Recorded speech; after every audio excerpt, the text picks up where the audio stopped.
how is a relationship ideally supposed to even be? You're looking for people who look at life the same way as you look at it. If you further evolve, your life energies become most dominant. Now if you look at anything, it looks like it's all a part of you because it's the same life.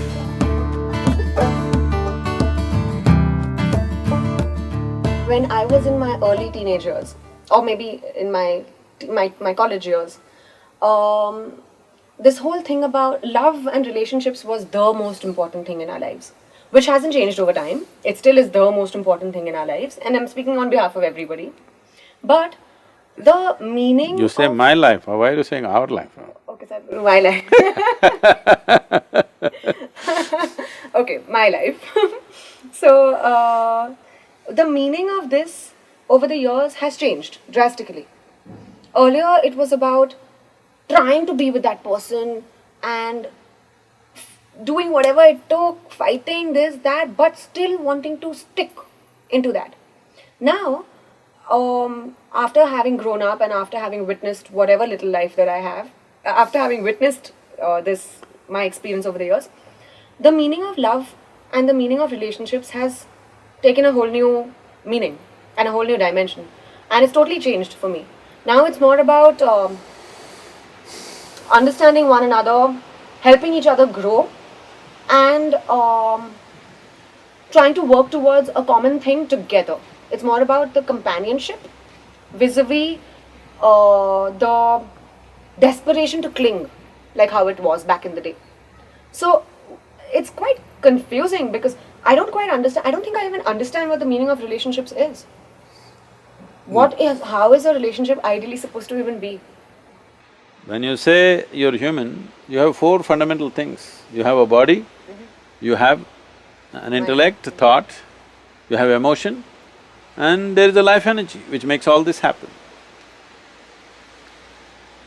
அந்த 14-15 வயசுலேருந்து ஒரு 20 வயசுக்கு வரவருக்கு உடலே ரொம்ப அதிகமாக இருக்குது. நல்லாவே இருப்பாங்க 12 வயசுல. 13-14 ஆனோட எது பார்த்தாலும் ஏதோ வித்தியாசமாக தெரியுது. எதுக்கன்னா chemically poisoned. Your intelligence hijacked by your hormones. Correct. Suddenly everything looks different. You can't simply look at people for what they are. Yeah. Isn't that an age thing? No, it's chemically poisoned state. It's not a moral statement I'm making, I'm saying this is a reality. Right, of course. All right? So as you age and reach old age like you… Thank you, Sadhguru. For disclosing in public, Sadhguru. Can you clarify and tell them that's not true? No, it's not. Yeah, guys. So, the poisoning recedes, it's not gone, it recedes. As it recedes, man becomes more important, what you think becomes more important. Now that's what you're saying, you're looking for companionship, you're looking for people who agree with you, you're looking for people who look at life the same way as you look at it. This will pass. After some time you will see, two people can think totally differently and still be together, because then the emotions will dominate what you feel for the other person.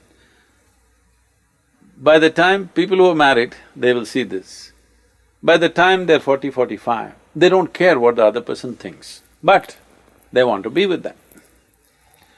By the time they're 40, 45, husband and wife will be thinking totally differently, but still they're okay. But when they're 30, they strive to make the other person think just the way I think. Yeah. So emotions became dominant. First body was dominant, then your thought and thinking and what you believe and these things became dominant. Then now all those things are insignificant, just your emotions, what you feel becomes dominant. If you further evolve, most people don't further evolve. If you further evolve, your life energies become most dominant. If right now you're sitting here, if I just look at you as a life, you're free, I'm free, isn't it? If I look at you emotionally, both of us may be sometimes sweetly tangled up, sometimes it'll get nasty, believe me. Doesn't matter who you are, it happens. Absolutely. If I look at you as a bunch of thoughts and ideas and opinions, then I think my thought is better than yours. Clash. If I look at you as a body, again a different kind of entanglement. The question is just this, if you just sit here right now, beyond all these things, if you just look at what this life really wants, you will see the only thing, don't believe me, you must experience this. Lot of young people will think, oh, that's not what I want, all this. But if they spend enough time, the only thing that this life wants is, it wants to be free. Free from everything. When I say free from everything, now it's not about me being free from you, but being free from my own body. Because if I am attached to this body, I will also get attached to somebody. Right. If I get attached to my thought process, I will also resist your thought process. Yeah. If I get attached to my emotions, you will see somebody's emotions will clash with me. But if I am identified with my fundamental life process, the life, there is no such thing as your life and my life. There is something called your body and my body, distinctly separate. There is something called as your mind and my mind, distinctly separate. Your emotion, my emotion, distinctly separate. But there is no such thing as your life and my life. It's just the same life. This is a living cosmos. You have captured a little bit, I captured a little more. Yes. A lot more.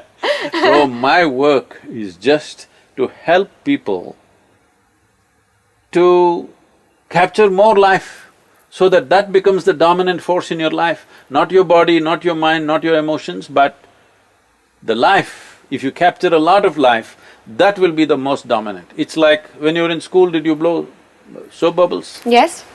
How big a bubble did you get? Don't tell me this is not cinema, really tell me. From this to this nice, realistic. Yes. Well, we all got this big bubbles. Anyway, we'll not get into that competition. So you blow your bubble. When your bubble is floating, this is my bubble, this is your bubble. Very clear, isn't it? Yes. But let's say both the bubbles burst, but there is no my air and your air. No. Similarly, there's my body and your body, there's my mind and your mind, there's my emotion and your emotion, but there's no such thing as my life and your life. So, the entire work is to enhance the force of life within you in such a way that you will naturally get identified with the life that you are, rather than the body that you have gathered and the mind that you have gathered and the emotions that you have manufactured. You identify with the life that you are, your experience of life becomes stronger and bigger, way bigger than your body, mind or emotion. When that happens, now if you look at anything, it looks like it's all a part of you because it's the same life, Yes. but not the same body, distinctly separate, isn't it? Yes.